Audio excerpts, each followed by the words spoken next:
Tá difícil encontrar o profissional certo para a sua empresa? Precisa de alguém detalhista para aquela vaga no financeiro?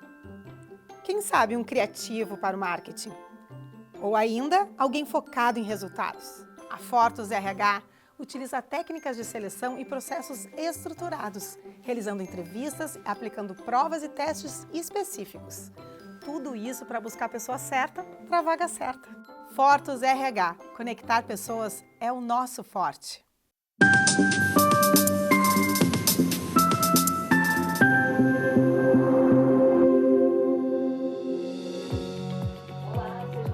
Muito bem-vindos! Está no ar o programa Papo Certo. De segunda a sexta, nós estamos aqui para trazer para vocês sempre um programa inédito com assuntos de relevância e do dia a dia. E aqui no Papo Certo, nós falamos sobre as diversas áreas do direito, empreendedorismo, saúde, política e trânsito. Olá, minhas amigas, meus amigos, bem-vindos a mais um Papo Certo. No Papo Certo de hoje estaremos falando sobre o direito antidiscriminatório. Quem estará trazendo todas as informações para nós é a advogada, palestrante, doutora Nilza Freitas. Muito obrigado pela presença no Papo Certo, doutora. Obrigada, eu que agradeço, Vanira, Amanda. Faço os cumprimentos aos telespectadores. Falar sobre essa temática de suma importância. Então, fico muito feliz com o convite. Espero que tenhamos aí um debate bem interessante. Seja muito bem-vinda, doutora Nilza. E vocês de casa sabem, né? Aqui no Papo Certo é conversa de qualidade na sua TV. E você pode e deve participar através do nosso WhatsApp 3029 8080. Vamos fazer um intervalo bem rapidinho e a gente já volta.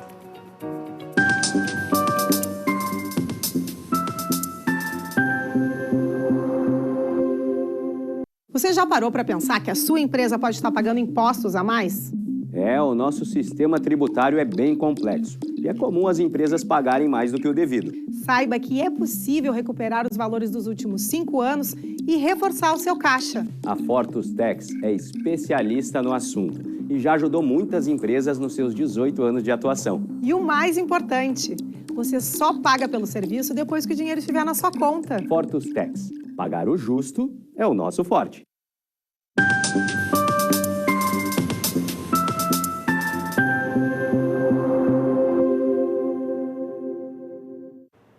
Pessoal, no Papo Certo, vocês podem sugerir o convidado e até mesmo o tema através do nosso Instagram, papocerto.com.br.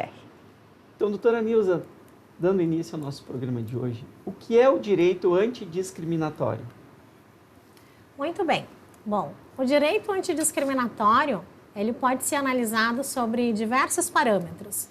Nós podemos definir conceitualmente sendo um campo do direito que reúne um conjunto de normas e regras que visam eliminar as disparidades, né, existentes dentro da nossa sociedade, em especial quando se trata de determinados grupos vulneráveis. E, doutora Nilza, em que áreas do direito se pode observar essa aplicação? Perfeito.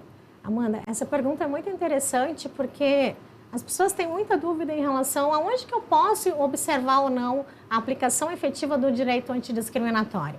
Posso afirmar para vocês que o direito antidiscriminatório, ele permeia sobre todas as áreas do direito e algumas áreas é bem verdade que a gente identifica de uma forma assim, mais direta, como um exemplo clássico seria a aplicação no direito penal, quando se fala sobre seletividade penal, quando se tem determinados grupos que têm determinadas penalidades sobre o mesmo crime, mas grupos diferentes, com penalidades diferentes. Né? Então, a gente observa aí quando se trata, a exemplo do que falamos da seletividade penal, por exemplo, as pessoas pretas tendo determinadas penalidades, cometendo o mesmo crime em relação a pessoas brancas. Né? Então, a gente pode observar esse olhar sobre o direito antidiscriminatório também na área do direito penal, na área do direito das famílias, na área do direito do trabalho e todas as outras áreas, né, que nós temos aí dentro do campo jurídico. Nós estávamos conversando um pouquinho antes do início do programa, né? E falamos sobre quantos tipos de discriminação que se tem. Inclusive, convido a vocês a ficarem assistindo, porque vamos falar também sobre as crianças, não é, doutora? Ah, sim, com certeza. Continuamos. E, doutora, qual é a relação entre o direito antidiscriminatório e o princípio da igualdade? Sim, perfeito. Bom, de início é importante ressaltar que o princípio da igualdade, ele, né, como uma premissa maior, determina que todos sejam iguais, né, perante a lei. Nós temos ali no nosso artigo 5º da nossa Constituição que todos são iguais perante a lei. Porém, quando a gente observa essa igualdade num cenário em que socialmente os grupos não se encontram manejados no mesmo patamar, entendemos que a aplicação do direito antidiscriminatório ele se faz importante justamente para que nós possamos trazer essa igualdade social, porque o princípio da igualdade, que ele está diretamente relacionado também com a questão da democracia e o Estado democrático de direito, só será efetivado quando essa premissa maior que está prevista ali no nosso artigo 5º efetivamente acontecer. E, doutora, dentro do direito de família e civil, como podemos observar a aplicação do direito antidiscriminatório? Sim, bom, como eu mencionei anteriormente, né, o direito antidiscriminatório, ele se apresenta e ele deve se apresentar dentro de todas as áreas do direito e especificamente quando se trata do direito civil ou direito das famílias, nós percebemos que o direito ele não é uma ciência estática, né? Então, a gente observa que o direito ele é mutável, ele se transforma de acordo com que a sociedade também vai passando por mudanças. Todo o contexto que se encontra, ele precisa de um respaldo para que, respondendo a tua pergunta, Amanda, dentro do direito das famílias, por exemplo, quando se trata de uma questão de guarda, né? O direito ele está dando esse bem da vida, ele está tutelando esse direito da mesma forma quando se trata de um casal hétero e um casal homossexual, né? Então, assim, nós temos hoje ainda na formação do nosso judiciário um estereótipo, né, de homens brancos, em sua grande maioria, ainda temos esse cenário, temos também aí uma cultura patriarcal. Então, quando a sociedade ela tem toda essa modificação social, se faz importante que se tenha um olhar diante do direito antidiscriminatório para que eu possa, né, enquanto magistrado, por exemplo, que ele possa dar o direito de uma forma igual, né, para ambos os grupos, né? Não se tem essa desigualdade que a gente encontra hoje ainda em muitas decisões. E dentro do direito civil, doutora? Dentro do direito civil, nós podemos observar algumas questões relacionadas, se a gente for fazer, por exemplo, um recorte no direito do consumidor, né, que ele está abarcado dentro do direito civil, né? As normas que protegem determinados grupos também de consumidores que não têm o respaldo da mesma forma. Então, assim, a gente, de modo geral, né, se pode observar essas diferenciações. Muito bem. Doutora, e a aplicação do direito antidiscriminatório tem alguma relação com o avanço da democracia no nosso país? Com certeza.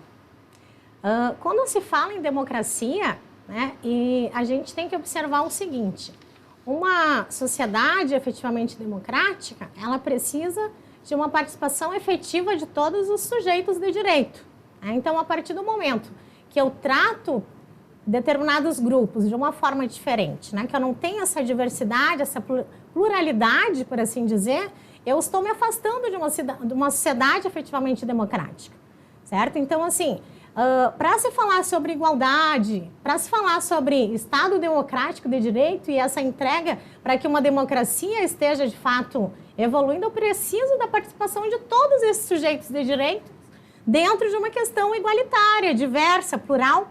Então, essa relação ela é evidenciada quando a gente tem essas disparidades sociais. Muito bem. E, doutora, qual a relação do direito antidiscriminatório e o protocolo de gênero do CNJ? Ah, perfeito. O protocolo do CNJ, é importante fazer essa introdução, ele nasce a partir de uma identificação de disparidades dentro do próprio Poder Judiciário. Então, como eu havia mencionado anteriormente, o nosso judiciário ele ainda é composto, né, por sua maioria homens. E um exemplo clássico, né, dessa informação é hoje a composição que nós temos no nosso STF. né, dos nossos 11 ministros que lá compõem, nós temos apenas uma mulher. Todos os homens brancos e nenhuma pessoa preta, seja homem ou mulher. Né? Então, a partir, né, dessa identificação, o que nós observamos? Né? Esse protocolo ele traz essa lente para que os julgadores possam observar e entregar o direito, né, a tutela jurisdicional, com esse olhar de gênero. E não necessariamente só o gênero em si, homem e mulher, mas a partir disso tem outros recortes que são possíveis de serem observados, como a questão racial, a questão de etnia, né, dentre outras possibilidades. Então, o protocolo ele traz essa ideia de um olhar sobre essa perspectiva de gênero, né, aplicando também aí a questão do direito antidiscriminatório nas decisões. E, doutora Nilza, o que se entende por compliance antidiscriminatório? Perfeito. O compliance antidiscriminatório, ele nada mais é do que uma junção de medidas e protocolos que deverão ser utilizadas justamente para reduzir ou eliminar essas questões aí de desigualdade, de discriminação, né? Então, para que a gente tenha aí efetivamente uma sociedade mais plural, mais diversa e que nós possamos ali alcançar o que a gente chama de igualdade e democracia. Certo, então, pessoal, nós chegamos no finalzinho do nosso primeiro bloco. Vamos fazer um intervalo de 1 minutinho com os nossos apoiadores, Fortus Group e Prêmio Gourmet, e já voltamos com o Papo Certo.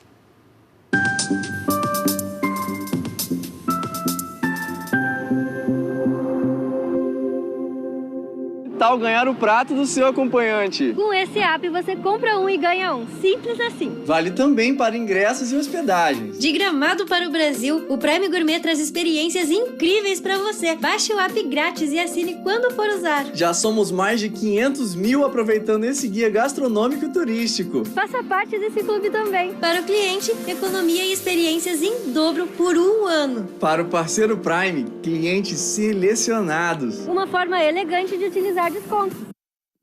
Em tempos de juros altos, margens reduzidas e incertezas, rever estratégias é fundamental para manter o seu negócio competitivo. Esse cenário exige planejamento e organização financeira. Nessas horas, qualquer ajuda é bem-vinda, mas a ajuda de um especialista é necessária. A Fortus Consulting conhece na prática e tem as soluções adequadas para cada situação. Fortus Consulting. Melhorar os seus resultados é o nosso forte.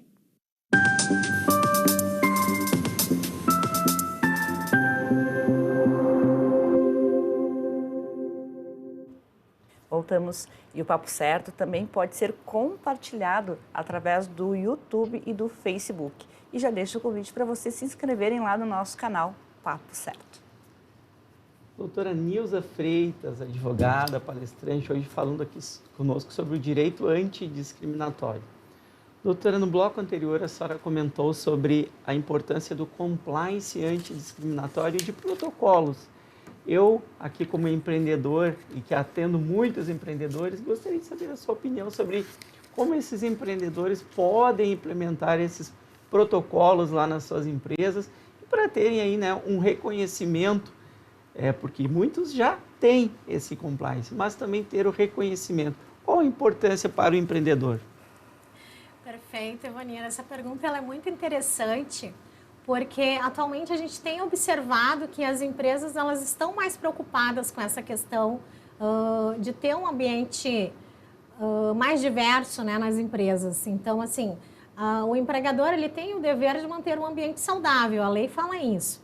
E como é que eu vou conseguir ter esse ambiente saudável? E aí a gente volta naquela questão do compliance, né? Se a gente for tratar especificamente do compliance trabalhista, por exemplo, né? Quais são as medidas que as empresas podem adotar, evitando que problemas ocorram no seu ambiente de trabalho com seus colaboradores, questões relacionadas à discriminação, questões relacionadas... Desde a seleção, desde o processo de recrutamento, né, doutora? Exatamente. Salários, planos de cargos, salários, Exatamente. Promoções. Sim. E isso tem um reconhecimento pela comunidade também, doutora? A senhora percebe? Eu tenho percebido que hoje o próprio consumidor, a sociedade de modo geral, ela já está deixando de adquirir produtos de empresas que não trabalham essa questão da diversidade, né? Então, a gente tem muitos casos aí conhecidos na mídia de problemas resultantes de uma ausência de um compliance, por exemplo, dentro das empresas. Né? Definir regras. Definir regras, inserir determinados protocolos, né, do que é e o que não é aceitável dentro daquele ambiente corporativo, né, como que as empresas podem crescer ali diante de uma inclusão efetiva de uma diversidade. É importante lembrar também que essa questão hoje se fala muito, a minha empresa é diversa. Então, aonde que nasce essa questão da diversidade? É importante lembrar para você aí de casa que é empreendedor, que tem uma empresa, que essa questão ela tem que partir de dentro. Né? A partir do momento que eu, enquanto empresário, determino os determinados protocolos que serão utilizados no processo seletivo, no ambiente que eu pretendo ter dentro do meu negócio, certamente hoje a gente cresce com a diversidade nas empresas. Perfeito. Doutora, uma dúvida que eu creio que seja muito comum. A discriminação, ela realmente é considerada um crime? Existe uma lei para isso? Atos, né, de discriminação são, sim, respaldados, né? É um direito que ele é tutelado.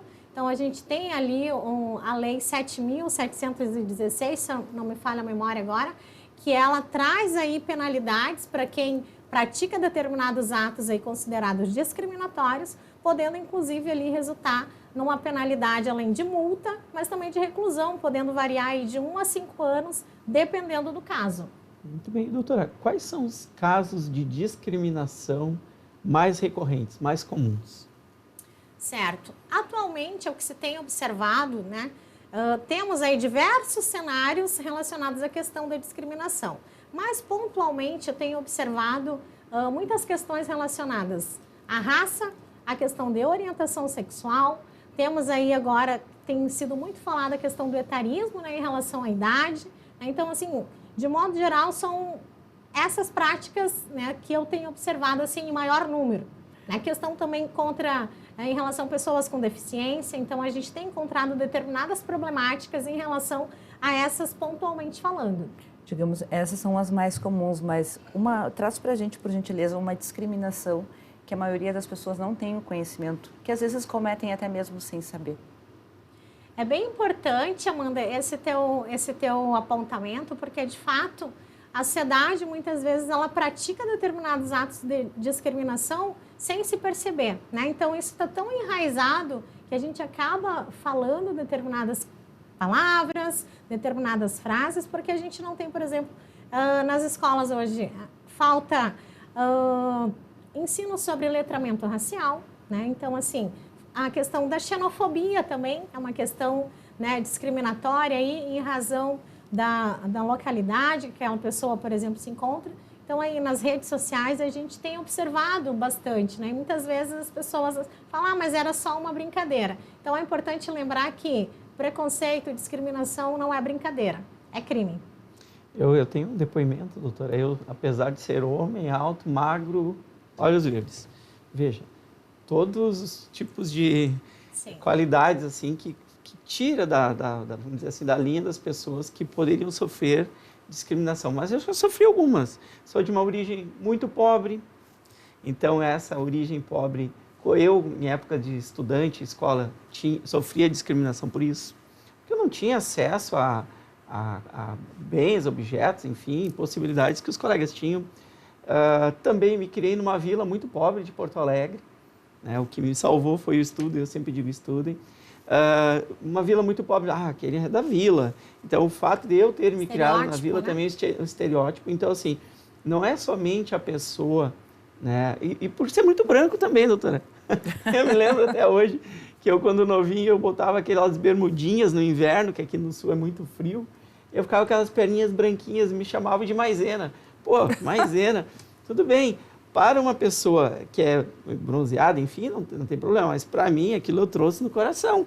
Então, veja que não é apenas a pessoa negra, gorda, baixa, alta, baixa, não importa, que sofre discriminação. Até mesmo quem não teria uma condição de sofrer discriminação também sofre. Então, é para ver que atinge todo mundo realmente. Não, e até se tu for ver, tu está trazendo algo da tua infância para ver como isso entra dentro da gente e tu leva para a vida inteira, né? Sim. E dentro das discriminações mais comuns que tu comentaste, eu também gostaria de chamar a atenção em relação à gordofobia, né? Também. Mas aí o que eu digo, né? O gordo ele pode emagrecer e a pessoa que discrimina a outra, como faz? Né? Enfim, Só fica com a aqui. educação, estamos aqui trazendo isso, educação, né, doutora? E, doutora, quais as penalidades que podem ser aplicadas, então, a quem comete algum crime discriminatório? Bom, Ivanir, como eu comentei, né, anteriormente, a discriminação, o preconceito, ela é considerado um crime, né? Se a gente for aqui fazer uma análise dentro da seara do direito penal, a gente tem aí algumas possibilidades, né, de detenção aí que pode variar de 1 a 5 anos. Podemos também ter aí aplicação de multas, né? Então, existem essas previsões aí legais, né, dentro do nosso ordenamento jurídico. Muito bem. E é possível pagar pena se a pessoa, então, foi pega em flagrante cometendo ali um crime de discriminação? Uma fiança. Então, pagar fiança, perdão. Né? Nós tivemos agora recentemente a lei 14.000, não vou lembrar o número exato agora da lei. Sim. Ela é uma lei agora de 2023 que ela igualou a questão da injúria racial ao crime de racismo. A partir disso, não é mais possível pagar fiança e esse crime ele se torna também imprescritível. Né? Então, assim, infelizmente, eu digo que o óbvio, né? A gente ainda precisa falar sobre o óbvio. A gente ainda precisa criar questões mais severas para que as pessoas e a sociedade, de modo geral, entenda o que não pode ser feito. Então, infelizmente, a gente tem aí ainda... estamos caminhando, digamos assim, a passos curtos, eu posso dizer, mas estamos evoluindo nesse sentido. Doutora, a senhora considera que as redes sociais potencializam a discriminação ou elas ajudam? Olha, Amanda, as redes sociais, a implementação das redes sociais de modo geral, não tenho dúvidas de que tiveram uma grande influência nessa potencialização de disseminar, né, essas questões de discriminação, porque o que acontece? Né? Eu sempre digo que a era da tecnologia ela foi muito benéfica para a nossa sociedade. Ela encurtou distâncias, né, nos trouxe aí muitas questões importantes, porém, a gente tem reflexos negativos, porque você pega hoje uma pessoa que ela cria ali um perfil fake, por exemplo, e começa a disseminar, né, questões de ódio ali contra determinados grupos. E por que ela faz isso? Porque ela acha que ela vai ficar impune, né? Ela tem um IP ali por trás, talvez não vai ser descoberta. Então, assim, esse avanço e essa questão da tecnologia em tempo real, né, me parece que sim, ela potencializa questões aí relacionadas à discriminação e preconceito de modo geral. E a discriminação no ambiente escolar, como comprovar? Bom, essa questão é uma questão assim, de suma importância. E eu chamo a atenção de vocês porque é uma questão que toda a sociedade tem que se preocupar com isso. O ambiente escolar hoje, infelizmente, ele ainda não está preparado para lidar com essas situações. A gente ouve, né, se observam algumas questões interessantes sobre o ambiente escolar. Né? Primeiro que assim, nossa, mas agora tudo é racismo no ambiente escolar, tem surgido essas questões. Na verdade, não. Essas questões no ambiente escolar, elas sempre existiram. Acontece que agora elas estão sendo publicizadas, agora você tem ali um vídeo demonstrando. Antigamente não tinha isso, mas sempre aconteceu. E é muito verdade que as escolas não estão preparadas. E nós tivemos agora recentemente um caso que ocorreu em uma cidade em São Paulo, não lembro a localidade exata, em que uma criança de 6 anos de idade sofreu aí uma violência, né, que estava sendo tratado como um possível questões de racismo e estavam falando que não passava de uma brincadeira do primeiro dia de aula. Mas convenhamos, uma criança de 6 anos que é atacada, xingada, né, com questões sobre urubu, feio, cabelo duro, se isso não é questão relacionada ao racismo, então, né, eu acho que isso serve assim para a gente refletir enquanto sociedade, porque as crianças, elas não nascem racistas, elas não nascem preconceituosas, elas se tornam, né? Então, muitas vezes, elas acabam refletindo aquilo que elas ouvem em casa, aquilo que elas presenciam com suas famílias, né? com o seu núcleo ali familiar, e acabam trazendo isso para o ambiente escolar e muitas vezes na sua maioria, o ambiente escolar ele não está preparado para lidar com essas situações, né, para fazer uma averiguação a contento e, efetivamente, se for o caso ali, trazer uma responsabilização. Doutora, tu trouxe sobre o ambiente escolar, mas no ambiente de trabalho, quais são os tipos de discriminação mais comuns?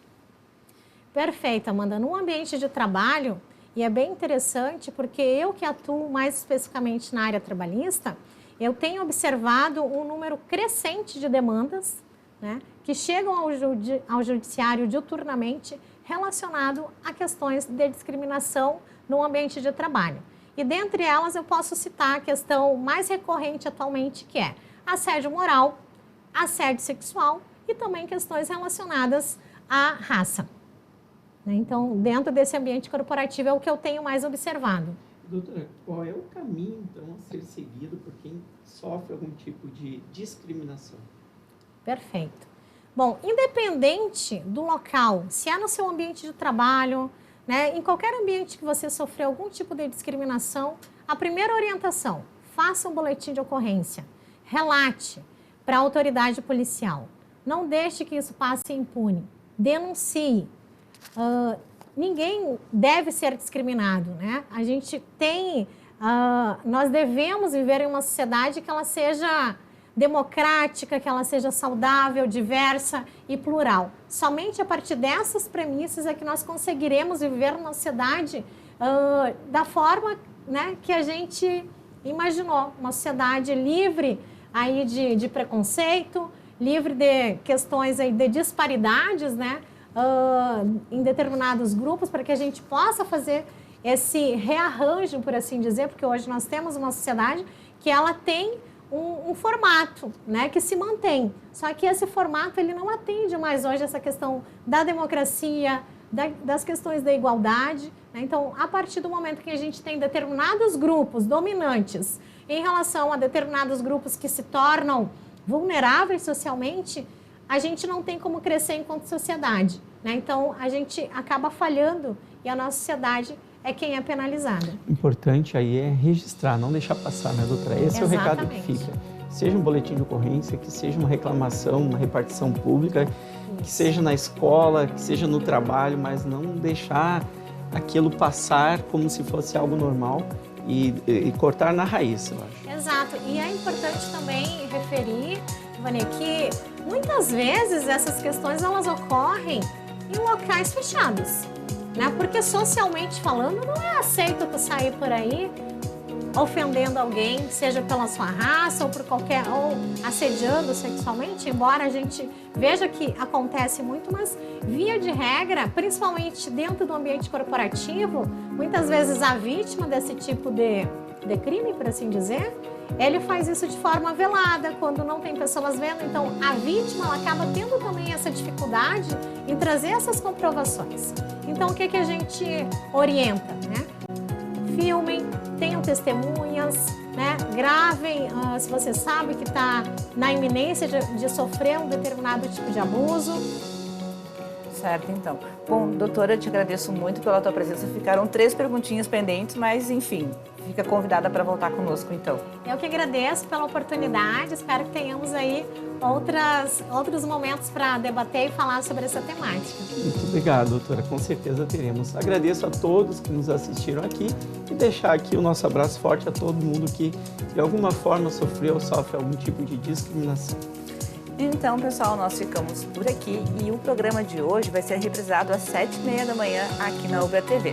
E amanhã, 20h30, mais um Papo Certo inédito. E o papo é empreendedor. Estaremos aqui, esperamos a todos. Até lá!